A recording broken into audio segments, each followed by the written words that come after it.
I mean, I don't know exactly like what you're going to be comfortable talking about, but everybody keeps saying that you were the trigger man. Is that accurate? Next question. Can't talk about that. Let's talk about that. Why did he end up getting shot anyway? Like, why? Especially I don't feel like the drugs was part of the situation. I just feel like, I don't know, we was just kids being kids from the hood. Too much movement. That's all, too much movement. One of the people reportedly involved in Pop Smoke's death is back in the spotlight this time after being caught slipping in a new street incident involving New York figures. And this isn't just anyone. This is the same individual who avoided a life sentence because he was a minor at the time of the crime. For months, he had been moving recklessly trolling Pop Smoke online, posting disrespectful comments, and even appearing on podcasts, speaking openly about the case like he was untouchable. But according to street sources, that confidence didn't last. Once word got around, the streets responded, and if that wasn't already shocking enough, things escalated even further when the brother of the other shooter was later found dead inside a barrel on a beach.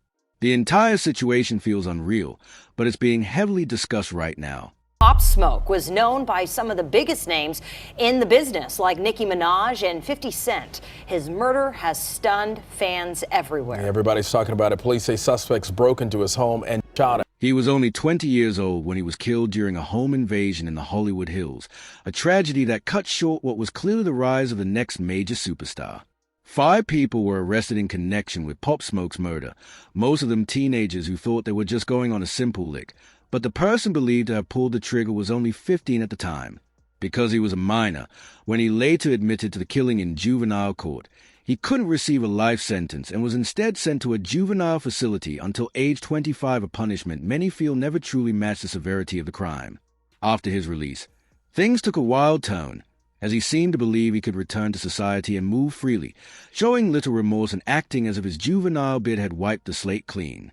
But Pop Smoke wasn't just another rapper. He was changing the sound of New York hip-hop, bringing Brooklyn drill to the mainstream with anthems like Welcome to the Party, Dior, and For the Night, with his deep, gritty voice, natural charisma, and star power drawing the entire industry's attention.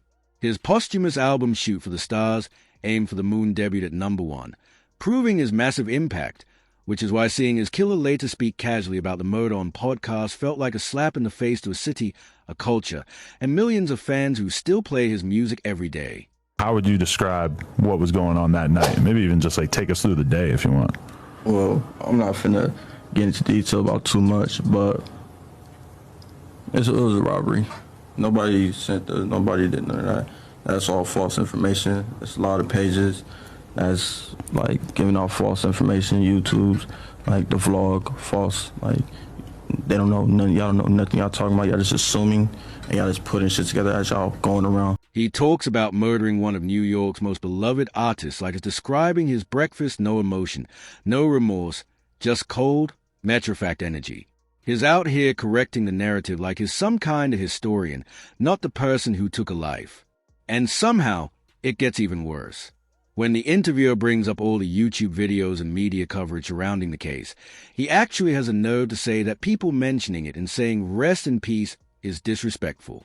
He claims that if it were his friend and people were posting and speaking on it like that, they'd be his enemy too. Then like the way they bring up the situation and they could be saying like rest in peace, so they be disrespectful themselves. They be like I don't know. I just feel like if that was my boy and they're posting them and speaking on a situation like that, like I feel like you my op too. What's the disrespectful part? You peep this? He's really out here calling other people disrespectful for talking about Pop Smoke's death, the same man who took his life. The audacity is unreal, and the lack of self-awareness is honestly mind-blowing. But it gets even crazier. When the interviewer presses him about how they got the address, bringing up rumors about Mike D posting photos outside the house and a gift bag with the address visible in the background, he suddenly goes quiet.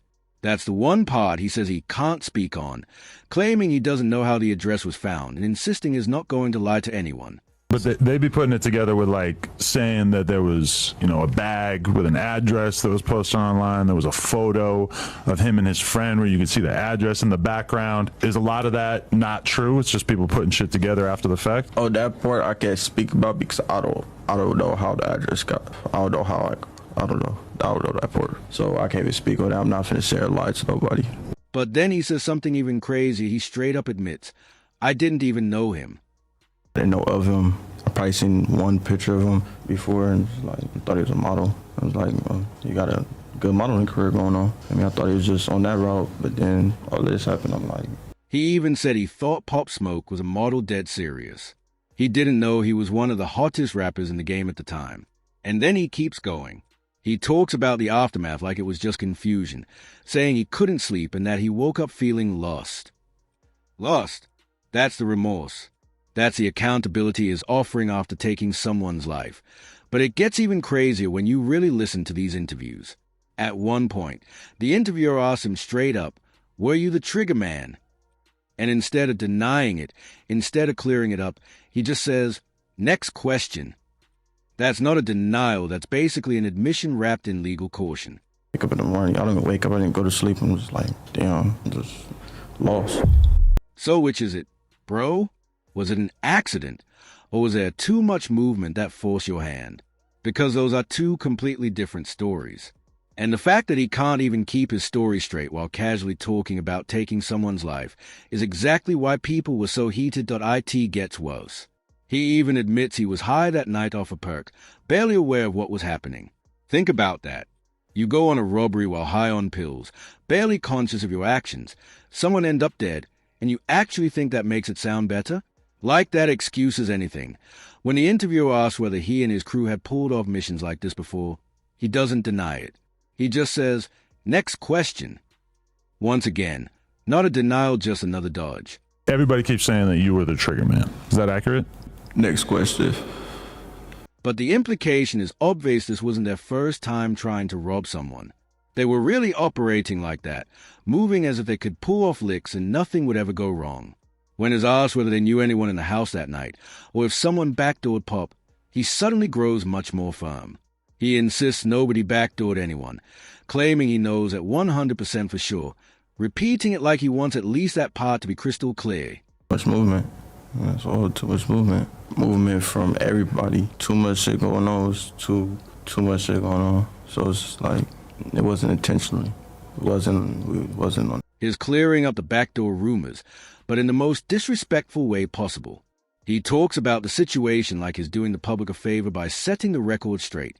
Not like as a reason a man is dead. And that's when it really crosses a line apart that had everyone heated. After these interviews, he starts moving on social media like he's some kind of celebrity posting on IG, dropping subliminals, acting proud of what he did. He's out here like being Pop Smoke's killer is a badge of honor. The streets were watching. Every post, every interview, every word was being catalogued. In New York, you don't take out one of your own and move carelessly. You better be aware of enemies on every corner because chances are you've got them. Pop Smoke wasn't just another rapper. He was Brooklyn through and through. His music was the soundtrack of the city, from Brownsville to Bed-Stuy. Dio had everyone doing the woo walk. Welcome to the party blasted at every function. Every moment people needed that energy. And this kid, he really thought he could talk about killing Pop like it was nothing. He went on podcasts, breaking down the details, saying, "We was just kids, being kids from the hood." Let me tell you, that doesn't excuse murder. Kids being kids is sneaking out, smoking behind the school. Kids being kids is not breaking into a house and taking someone's life. But he kept framing it that way, like they were just young, dumb, and didn't know better. Then things took a turn that had everyone talking. Word spread through New York that Pop Smoke's killer was moving reckless. People saw the interviews, watched the social media posts, and heard he was out in public like he had no consequences to worry about. And let me tell you something about New York, especially Brooklyn, they don't forget.